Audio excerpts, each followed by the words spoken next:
chapter 19 is the text for Korean sermon. John chapter 19, 요한복음 19장. 예, 오늘 설교의 내용은요, 19장 1절부터 16절에 해당하는 말씀인데요. 너무 기니까 짧게 6절까지만, 1절부터 6절까지만 읽도록 하겠습니다.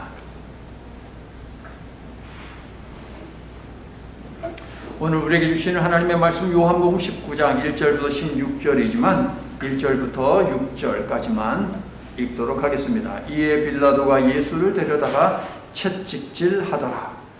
군인들이 가시나무로 관을 엮고 그의 머리에 씌우고 자색옷을 입히고 앞에 가서 이르되 유대인의 왕이여 평안할지어다 하며 손으로 때리더라. 여러분 읽습니다.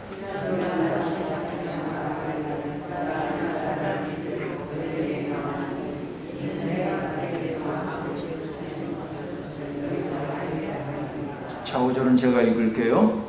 이에 예수께서 가시관을 쓰고 자색옷을 입고 나오시니 빌라도가 그들에게 말하되 보라 이 사람 이로다 하며 6절은 여러분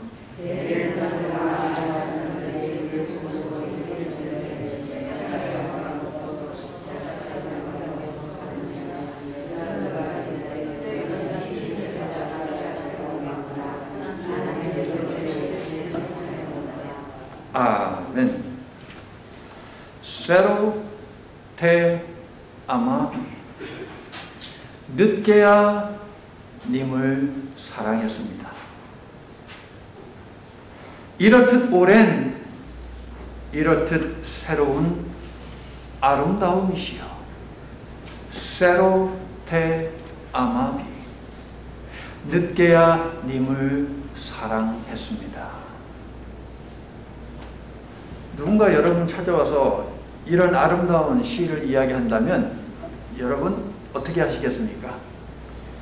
별 미친놈 다 보겠네 라고 그 자리 앞에서는 말할지 모르지만 집에 가서는 거울을 딱 보면서 에휴 눈은 있어가지고 아직은 괜찮네 쓸만하네 이렇게 생각을 하실 수도 있을 것 같아요. 세로테 아마비 라틴어인데요. 어거스틴 어머니 모니카의 기도로 뒤늦게서야 예수 그리스도를 만나게 되고 깊이 있게 그에 대해서 연구하고 그를 깊이 있게 체험한 어거스틴이 나중에 가서 그의 고백문에서 이야기하는 것입니다. 늦게야 님을 만났습니다. 늦게야 님을 사랑했습니다. 성령께서 저와 여러분에게 뜨겁게 역사하셔서 예수님과 깊은 사랑을 하고 세로테 아마비 늦게야 님을 사랑했습니다 하고 고백하게 되는 복된 말씀의 시간이 될 수 있기를 예수님의 이름으로 축원합니다. 자, 예수님을 만난 빌라도요. 처음에는 시큰둥했습니다. 귀찮아했습니다. 그런데 예수님에 대해서 이야기를 들으면 들을수록 말을 섞으면 섞을수록 예수님에 대해서 궁금해졌고 질문이 점점 많아집니다.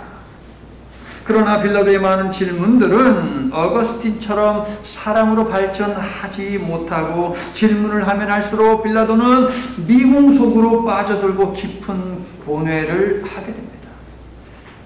요한복음은요, 빌라도가 얼마나 깊이 있게 고민을 했는지 고뇌 속에 빠졌는지를 잘 보여주고 있죠.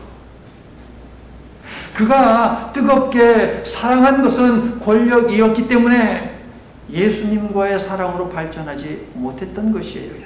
여러분 18장 33절에서 빌라도는 묻습니다. 네가 유대인의 왕이냐? 너는 누구냐? 하는 질문이죠. 35절에서는 네가 무엇을 하였느냐?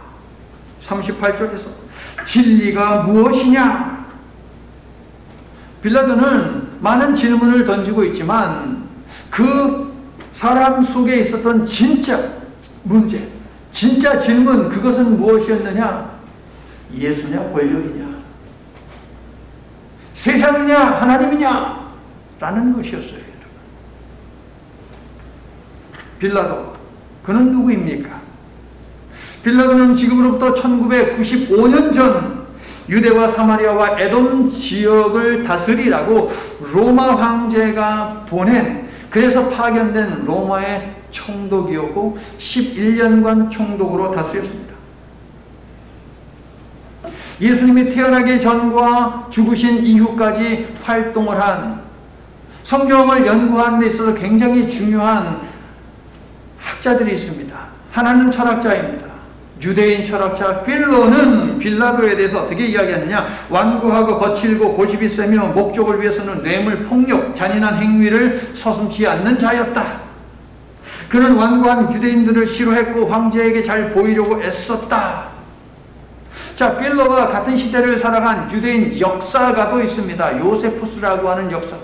그는 예수님이 누군지 알았어요. 예수님을 만났습니다. 보았습니다. 들었습니다.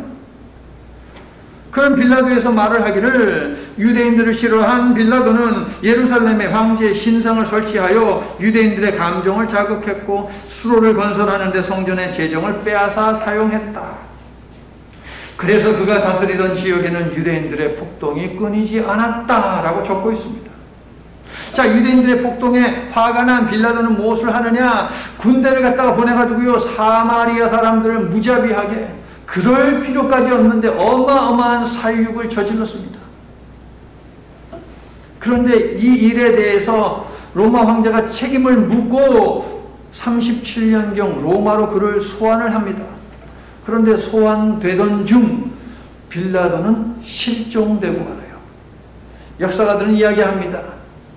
그가 흰맨에 의해서 죽었을 것이다. 청부살인업자에 의해서 죽었을 것이다. 자, 빌라도는 대제사장들과 그의 패거리들이 예수를 질투해서 죽이려고 한다라고 생각을 했습니다. 하지만 빌라도는 정치적인 문제가 아니라면 종교적인 남의 종교에 끼어들고 싶은 마음이 전혀 없었습니다. 하지만 설명드린 바와 같이 빌라도는 정치 문제만큼은 민감하게 대응한 사람이었죠. 총독 본디오 빌라도의 통치 목적은 무엇이냐? 반란군을 척결하는 것입니다. 자기가 다스리는 유대 땅을, 팔레스틴을 평화롭게 안정되게 만들어서 황제한테 잘 보이고, 그래서 자신의 자리를 평생 동안 유지하는 것, 이것이 빌라도의 목적이었어요. 권력을 잃고 싶지 않았다는 것이죠. 이만큼 빌라도는 권력욕이 강한 사람이었습니다. 그래서 유대인들에 의해 끌려온 유대인 청년 예수의 죄가 과연 로마법 테두리 안에 있는지 없는지 그는 가늠해 보았습니다. 만일 유대인의 왕이라면 쿠데타의 가능성이 있는 자이므로 예수의 사돈의 8천까지 찾아내가지고 완전히 그냥 없애버렸을 것입니다. 빌라도의 이러한 성종을 고려할 때에 네가 유대인의 왕이냐? 네가 무엇을 했느냐라는 빌라도의 첫 번째, 두 번째 질문은 무엇이냐? 네가 감히 로마 정부의 반기를 들어 새로운 정부를 수립하려고 하는 우두머리냐? 너 죽고 싶어? 뭐 이런 말이었을 것입니다. 빌라도의 질문은 19장에서도 계속됩니다. 9절을 보세요. 어떤 질문이 있습니까? 너는 어디로부터냐? Where are you from? 예수님은 이 질문에 대해서 답을 주지 않으셨습니다. 예수님은 이미 8장 36절에서 자신의 근원에 대해서 말씀하셨기 때문에 침묵하셨겠지만, 진리 되신 예수님을 앞에 두고도 진리가 무엇이라고 물으니 난 놓고 기억자도 모르는 이 사람에게 진리가 무엇인지, 예수님이 어디로부터 왔는지 굳이 또다시 설명을 할 이유가 없는 것이죠. 그런데 여러분, 예수님의 침묵은 궁극적으로 이사야서 53장 7절의 예언을 성취하는 데 있었어요. 이사야서 53장 7절. 자, 찾으신 분들 있으면 함께 읽습니다. 이사야 53장 7절. 그가 곤욕을 당하여 괴로울 때에도 그의 입을 열지 아니하였으며 마치 도수장으로 끌려가는 어린 양과 털 깎는 자들 앞에서 잠잠한 양같이 그의 입을 열지 아니하였도다. 베드로전서 2장, 요즘에 수요일날 베드로전서 하죠. 베드로전서 2장 22절과 23절에서 베드로 사도는 이러한 예수님의 흠없음, 죄 없음 이렇게 이야기합니다. 베드로전서 2장 22절 23절 시작. 그는 죄를 범하지 아니하시고 그 입에 거짓도 없으시며 욕을 당하시되 맞대어 욕하지 아니하시고 고난을 당하시되 위협하지 아니하시고 오직 공의로 심판하시는 이에게 부탁하시며. 사랑하는 성도 여러분, 어떤 고난에 대해서는 우리가 맞서 싸워야 하지만 또 어떤 고난에 대해서는 우리가 침묵을 유지해야 할 때도 있습니다. 하지만 우리가 능동적으로 대응하든 수동적으로 대응을 하든 심판은 하나님이 하시는 것입니다. 동의하시면 아멘 합시다. 그러므로 부당한 고난에 대해서 우리가 먼저 취해야 하는 자세는 무엇입니까? 성질 부리는 것입니까? 입으로 행동으로 내 마음의 상태가 어떠한지 그것을 표출하는 것입니까? 아닙니다, 여러분. 예수님이 하셨듯이 하나님께 부탁하는 거예요, 여러분. 하나님, 모든 것 하나님께서 알아서 하시옵소서. 나 억울해서 나도 뭔가 할 수 있는데 하나님, 나도 성격이 있거든요, 하나님. 그래서 한 번 가가지고 쥐어받거나 그냥 뭐라도 따다다다 하고 힘나게 쏘아붙이고 싶지만 하나님, 제가 참을게요. 우리 예수님도 침묵하셨다는데 제가 참을게요. 대신에 성경 말씀대로 원수의 머리 위에다가 제가 지금 하나님께 드리는 이 기도는 숯불을 갖다가 얹는 것이오니 하나님께서 알아서 하십시오. 그냥 겁만 주든가 아니면 머리를 다 태워버리든가 하나님 알아서 하십시오. 나는 여러분이 억울한 일을 당할 때에 여러분의 걸음이 억울하게 만든 그 사람에게로 향하지 않고 하나님께로 향하기를 예수님의 이름으로 축원합니다. 자, 8절을 보니까요, 빌라도는 예수께서 스스로를 하나님의 아들이라고 말했다는 것을 유대인들에게서 듣고 어떻게 했습니까? 두려워했어요. 빌라도는 너는 어디로부터냐는 자신의 네 번째 질문에 침묵으로 답을 대신하신 예수께 더욱 초조한 마음으로 10절을 말했을 것입니다. 읽어주세요. 시작. 빌라도가 내게 말하지 아니하느냐? 내가 너를 놓을 고난도 있고 십자가에 못 박을 고난도 있는 줄 알지 못하느냐? 이 말에 대해서 예수님은 뭐라고 답하십니까? 11절 시작. 예수께서 대답하시되 위에서 주지 아니하셨다면 나를 해할 권한이 없었습니다. 그러므로 나를 내게 넘겨준 자의 죄는 더 크다 하시니. 지금 진행되고 있는 모든 일들이 마치 유대인들이 의도한 대로 진행되고 있는 것 같지만, 마치 빌라도에게 모든 권한이 있어서 그가 판결하면 모든 것이 끝나는 것 같지만, 예수님은 모든 일을 주도적으로 이루어 가고 계시는 분이 계시니 그분은 바로 하나님이시다라고 당당하게 말하고 있는 것입니다. 여러분, 할렐루야. 예수님의 이 말씀처럼 하나님께서 여러분의 일거수일투족 모두를 개입하고 계시고 다스리시고 계심을 믿으시면 아멘 합시다. 아멘. 예수님은 유대인들이 큰 죄를 짓고 있지만 너 역시 죄를 짓고 있다라고 지금 말씀하시는 거예요. 11절 말씀을 통해서. 유대인들도 죄를 짓고 있지만 너도 죄를 짓고 있다. 그렇게 말씀하심으로 빌라도로 하여금 어떤 길을 선택할지 좀 생각 좀 해봐라. 그리고 선택해라, 올바른 길을 라고 하면서 기회를 주시는 것이지요. 말귀를 알아들은 것일까요? 여러분, 12절을 보니까 빌라도가 예수님을 석방하기 위해서 힘썼다라고 되어 있어요. 힘썼다, 이 단어를 직역하면 무엇이냐? 가능한 모든 방법을 강구했다는 거예요. 가능한 모든 방법을 찾아서 그렇게 했다는 거예요, 여러분. 빌라도는요, 관정 안팎을 드나들면서 계속 고뇌를 했습니다. 계속 고심했어요. 고민했어요. 어떻게 해야 하느냐. 그러나 유대 종교 지도자들의 여론몰이와 물러서지 않는 요구와 압박에 굴하여 결국 정의보다 정치적 실리를 택하여 무고한 예수님을 그들에게 넘겨주죠. 예수님의 무죄를 알면서도 밀란이 두려워서 자신이 3번이나 예수 무죄라고 선고를 했음에도 불구하고 자기 말을 갖다가 뒤집어 버립니다. 그리고 예수님을 십자가 처형해 놓죠. 성도 여러분, 성경은 악에게 지지 말고 손으로 악을 이기라고 이야기하죠. 세상 사람들은 이야기합니다. 목에 칼이 들어와도 아닌 건 아니라고 말을 해야지 라고 말이에요. 그런데 빌라도는 하나님의 말씀에도 세상 사람들의 말에도 귀를 기울이지 않았습니다.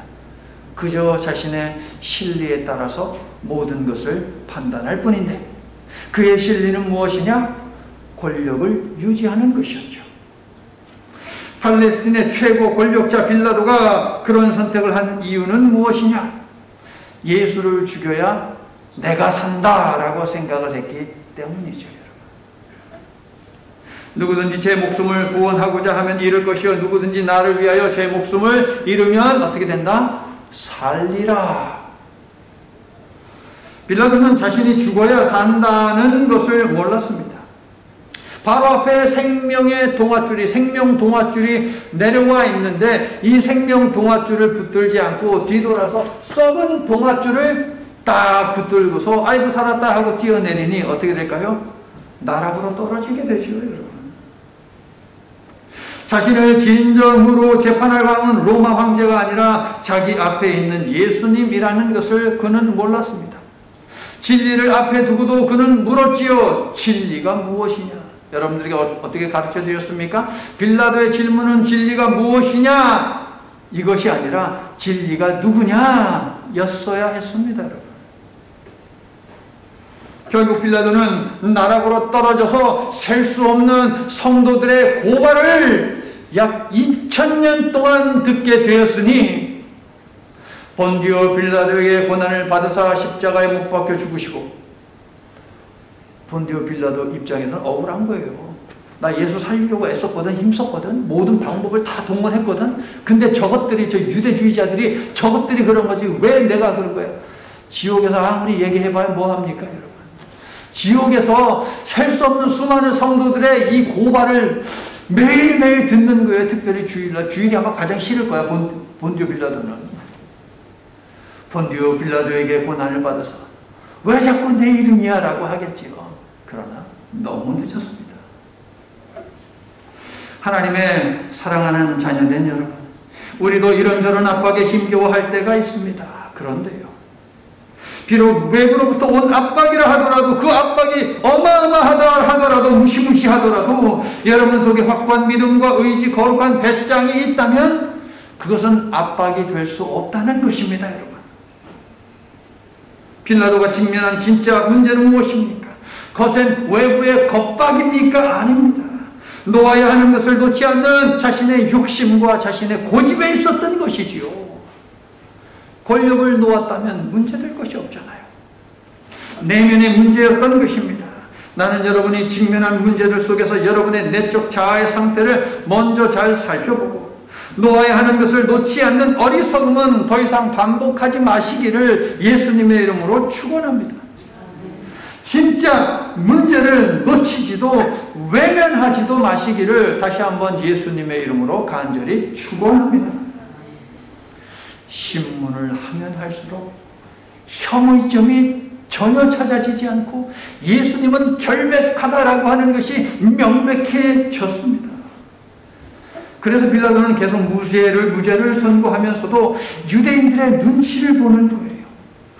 그러면서 십자가 처형을 결정하기에 앞서서 두 가지 자기 나름대로의 묘책을 제시를 하죠. 첫 번째, 빌라도는 예수를 죽일 것을 여전히 목청을 높여 주장하는 자들에게 예수를 특별 사면할 것을 제안합니다. 그러나 유대인들은 그의 예상을 깨지요. 그 말고, 예수 말고 바라바를 놔줘. 예수님과 바라바는 결코 협상 테이블 위에 똑같이 올려놓을 수 있는 인물이 아닙니다, 여러분. 완전히 다른 사람들이죠. 범죄 혐의가 명백한 바라바를 살리고 범죄 혐의가 전혀 없는 예수를 죽이는 것은 로마 총독이 절대 해서는 안 되는 일입니다. 자, 18장 40절 보세요. 요한은 바라바를 강도라고 부르죠. 그런데 강도에 해당하는 단어는요, 혁명전사, 요즘 말로 하면은 테러리스트의 테러리스트. 바라바는 테러리스트였습니다. 로마에 대적한 테러리스트, 사람도 죽인 테러리스트. 그래서 체포되어 사형을 기다리던 자였습니다. 현장에서 체포되었을 것입니다. 그러므로 그의 죄는 명백합니다. 그는 사형받아 마땅합니다. 십자가형에 처해져야만 합니다. 여러분, 마태복음에 이 바라바의 풀네임이 나와요, 여러분. 바라바의 풀네임이 뭔지 아세요? 바라바스, 지저스 바라바스예요, 여러분. 지저스 바라바스, 이게 그 사람의 풀네임이에요. 이 이름을 중심으로 의역하면 이렇습니다. 너희는 바라바라는 예수를 놓아주기를 원하느냐, 아니면 그리스도라는 예수를 놓아주기를 원하느냐. 두 예수가 지금 협상 테이블 위에 있는 거예요, 여러분. 조금 더 풀어보면 반란에 대한 명백한 증거가 있는 정치범 바라바 예수를 살려줄까, 아니면 반란하고는 전혀 상관이 없는 종교범 그리스도 예수를 놔줄까 라고 빌라도는 유대인들에게 물었던 거죠. 유대인들의 선택은 바라바였지만 빌라도는 유대인들의 요구대로 예수를 십자가에 처형할 마음이 전혀 없습니다. 왜? 예수님은 무죄니까, 결백하니까. 하지만 뭐라도 해야 했습니다. 그래서 두 번째로 예수께 온갖 폭력을 자행합니다. 먼저 빌라도는 예수님을 데려다가 채찍을 가하게 했습니다. 여러분, 말이나 소를 때리는 그 채찍을 생각하시면 안 됩니다, 여러분. 멜 깁슨 영화배우 있잖아요. 멜 깁슨이 유대인들의 어마어마한 로비 활동과 반대에도 불구하고 패션 오브 더 크라이스트라고 하는 영화를 만들었고, 엄청난 반대에도 불구하고 그것을 결국 상영을 했어요, 여러분. 그것을 보면 알 수 있어요. 그리고 제가 여러분들에게 죽기 전에 꼭 읽어보세요 라고 말씀드린 책 있잖아요. 예수 사건, 혹은 예수는 역사다라고 번역되어 있는 그 책. 그 책을 보면 이 시대의 로마 군인들이 사용했던 채찍이 어떤 것인지가 나와요. 가죽을 꼬는데요, 그 사이사이에다가 짐승의 뼈 있잖아요. 뼈를 갖다가 꼽습니다. 날카로운 쇠 쪽을 갖다가 거기에다 넣습니다. 그리고요, 가죽 안에다가 쇠구슬을 갖다가 박아 넣어요, 여러분. 그러므로 그것으로 사람을 치면 어떻게 될까요? 살점이 떨어져 나가는 거예요. 뼈가 부러질 수밖에 없는 거예요, 여러분. 그런 채찍을 예수님께 가하게 했다는 것이죠. 이어서 두 번째로 빌라도는 가시나무로 만든 관을 예수님의 머리에 씌우게 했습니다. 여러분, 장미꽃 가시에 찔려도 아프죠. 그런데 가시로 이렇게 엮어서 셀 수 없이 많은 가시가 나 있는 그 관을 갖다가 살짝 얹는 게 아니고 팍 씌우면은, 경험을 해보지 않은 사람은 그 고통이 얼마나 큰지 알지 못할 거예요, 여러분. 왕관을 대신해서 가시관을 씌운 후에 빌라도는 여기에 시각적인 효과를 더 내기 위해서 세 번째로 왕이나 왕족들이 입는 자주색 옷을 예수께 입힙니다. 즉 예수님을 왕으로 분장시키는 것이지요. 그리고 병사들로 하여금 말하게 했습니다. 유대인의 왕이여 평안할지어다. 서커스단의 원숭이처럼 예수님을 꾸며놓고 전시하며 놀림감 삼았던 것이죠, 여러분. 그러나 로마 병사들이 조롱하며 입힌 옷, 그들이 비웃으며 한 말, 그들이 씌운 관, 유대인의 왕이여. 그들도 모르는 사이에 그들은 진리를 선포하고 있습니다. 그들은 예수님을 왕이라고 부르고 있습니다. 오늘 본문에 기록된 빌라도가 선택한 두 번째 방안인 예수님을 모독하고 모욕하고 폭력을 행사한 내용을 묵상하면서 춘향전에도 나오고 여러 사극에도 나오고 특별히 어사 박문수 여기에 많이 나오는 말이 하나 확 떠올랐습니다. 암행어사 출두요 라는 그 말이에요. 여러분, 암행어사가 나 암행어사요 하고 이렇게 써붙이고 다닙니까, 여러분? 행색은 완전히 거지 중에서도 사한 거지. 냄새가 나서 사람들이 옆에 오기를 싫어해. 말투도 그렇고요. 그런데 그런 옷차림을 하고 마을을 갖다가 순찰을 하는 것 아닙니까? 여기 지방의 관료들이 과연 잘 통치를 하고 있는가, 백성을 등쳐먹고 있지는 않은가 라는 것을 보기 위해서 그 차림을 하는 것이죠. 그런데 탐관 오리를 발견하면 이 암행어사가 어떻게 합니까, 여러분? 옷을 제대로 딱 갖춰 입고 갓도 쓰고, 그죠? 그 다음에 어떻게 딱 손집사님한테 부채 좀 빌리고 쫙 펴가지고 얼굴을 가리지요. 얼굴 가리면서 니제를 네가 알렸다라고 하잖아요, 여러분. 근데 딱 등장할 때에 그를 이렇게 돕고 있는 사람들이 어떻게 외칩니까? 암행어사 출두요 라고 외치지 않습니까, 여러분?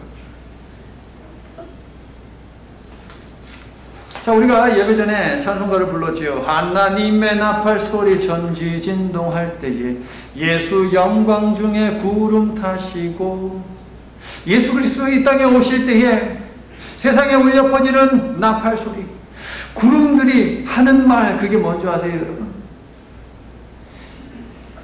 구원자, 심판자 예수 출두요 라는 거예요, 여러분. 나팔 소리는 바로 그 소리예요. 아멘오사 출두요 라는 것이죠. 세상에 속한 것들을 놓지 않는 자들은 믿음의 주여 또 온전케 하시는 이인 예수님을 무시하지만 심판의 날에 그들은 무릎을 꿇고 후회를 분명하게 될 것입니다. 그러나 우리는 아멘 주 예수여 어서 오시옵소서라고 하면서 부를 때의 잔치 참여하게 될 줄로 믿습니다. 자, 예수께 채찍을 가하고 가시관을 씌우고 자색 옷을 입히고 손으로 때리게 한 빌라도는 아유, 이 정도면 됐겠지 라고 생각을 했습니다. 그리고 말을 합니다. 또 유명한 라틴어가 하나 있어요. 에케 호모 보라 이 사람을 이라고 말을 하죠. 빌라도의 이 말 속에서도 그가 부지 중에 고백한 두 가지 진리가 찾아집니다. 보라 이 사람을. 첫째, 예수님이 자신을 스스로를 즐겨 부른 호칭이 뭡니까?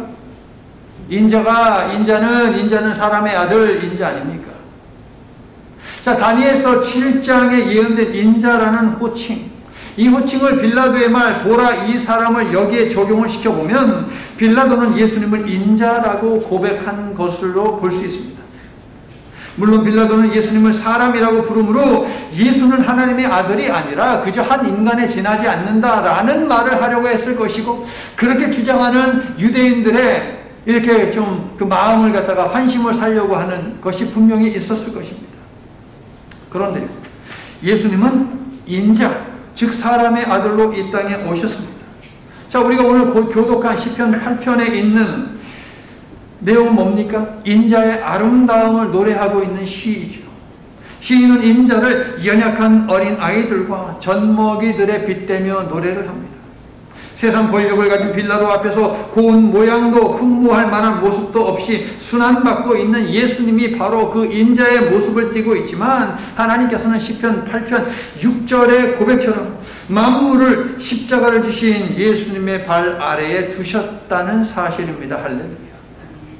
순종하고 십자가를 졌더니 많은 사람들한테 볼품없는 존재로 되었더니 하나님께서는 만물을 예수님의 발 아래에 두셨다는 것이죠.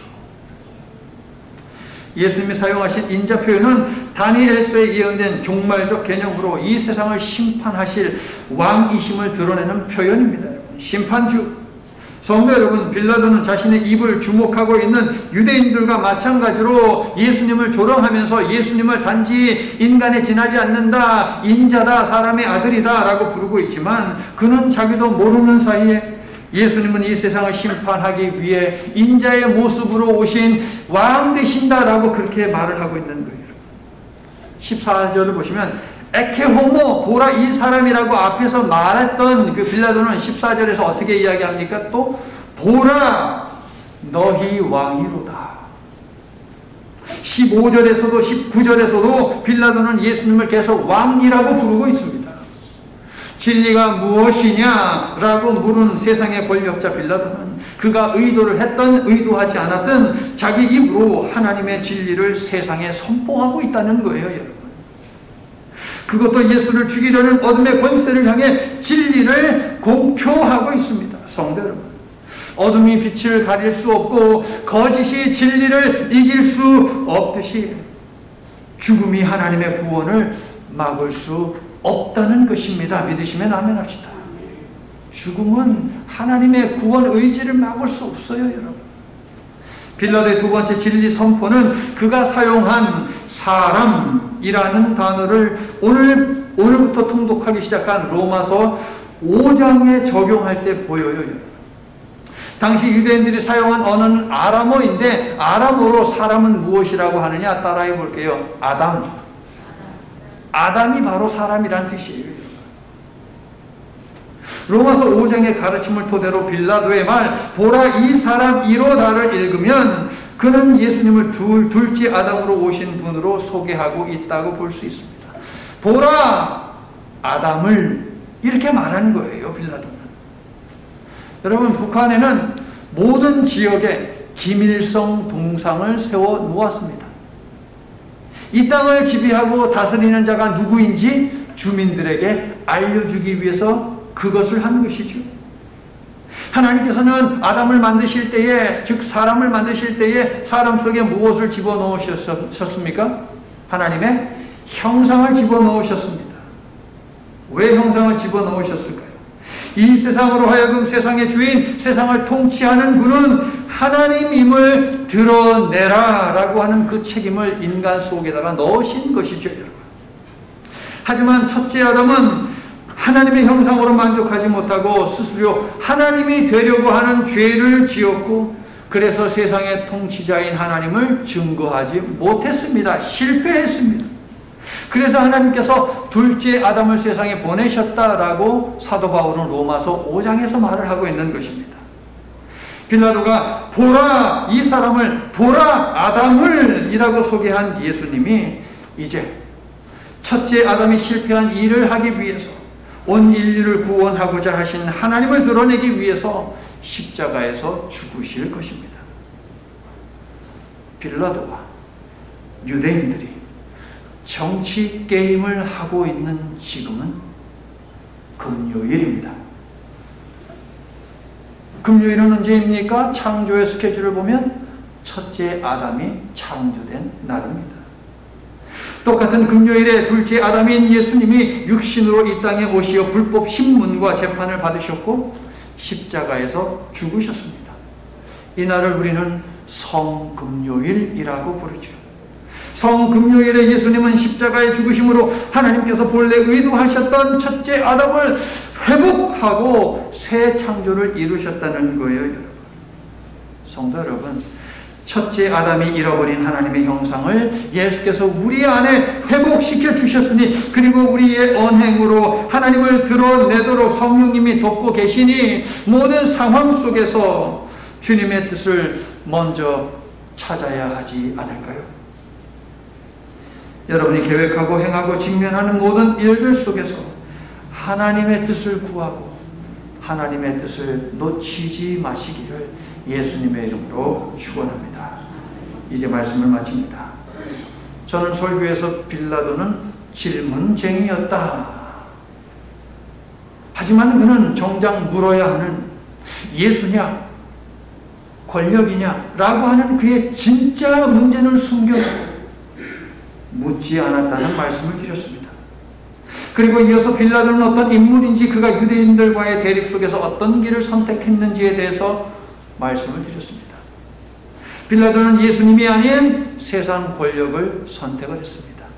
하나님께 속한 것이 아닌 세상에 속한 것을 선택했습니다. 성도 여러분, 인생이란 결국 선택의 문제이기 때문에 우리 역시 여러 다양한 질문들 앞에서 지금까지 선택하며 살아왔습니다. 여러분은 선택할 때마다, 아니 선택할 때에 예수님을 집어넣고 고민을 해보셨습니까? 당사자인 여러분 자신조차 그동안 얼마나 많은 선택을 했는지 모르고 여러분이 무엇을 선택을 했는지 전부 다 기억하지 못합니다. 여러분, 우리가 살면 얼마나 더 살겠습니까? 여기서 최연우 우리 교우 빼고 나머지는 지금까지 살아온 만큼도 못 살아요. 여러분, 다 우리는 그 전에 갑니다. 성경은 우리의 선택은 하나님이어야만 한다라고 강조를 하는데요, 죽음을 앞두고 여호수아는 이렇게 말했습니다. 만일 여호와를 섬기는 것이 너희에게 좋지 않게 보이거든 너희 조상들이 강 저쪽에서 섬기던 신들이든지 또는 너희가 거주하는 땅에 있는 아모리 족속의 신들이든지 너희가 섬길 자를 오늘 택하라. 오직 나와 내 집은 여호와를 섬기겠노라. 성도 여러분, 여러분의 선택에 항상 주님이 있게 하십시오. 여러분이 주님의 뜻을 구할 때마다 성령께서 여러분에게 가르쳐 주시고 여러분을 도와 그것을 선택하도록 인도해 주시고 여러분은 순종하시기를 예수 그리스도 이름으로 간절히 축원합니다. 하나님, 빌라도처럼 눈뜬 장님으로 살지 않게 해 주시옵소서. 빌라도처럼 뻔한 답을 놓고 고민하지 않게 해 주시옵소서. 빌라도처럼 놓아야 하는 썩은 동아줄을 놓지 못해 하나님의 역사에 오명을 남기지 않게 해 주시옵소서. 우리의 선택은 언제나 예수, 진리와 생명 되시는 예수님이기를 소망하오니 하늘의 지혜와 능력으로 우리를 보호사 범직하고 먹음직하고 지혜롭게 할 만큼 탐스러운 세상의 유혹에 마음을 두시도록 걸음을 향하지도 않게 해 주시옵소서. 우리의 믿음의 간구를 들으시고 그렇게 해 주실 것을 믿으며 예수님 이름으로 기도드립니다. 아멘.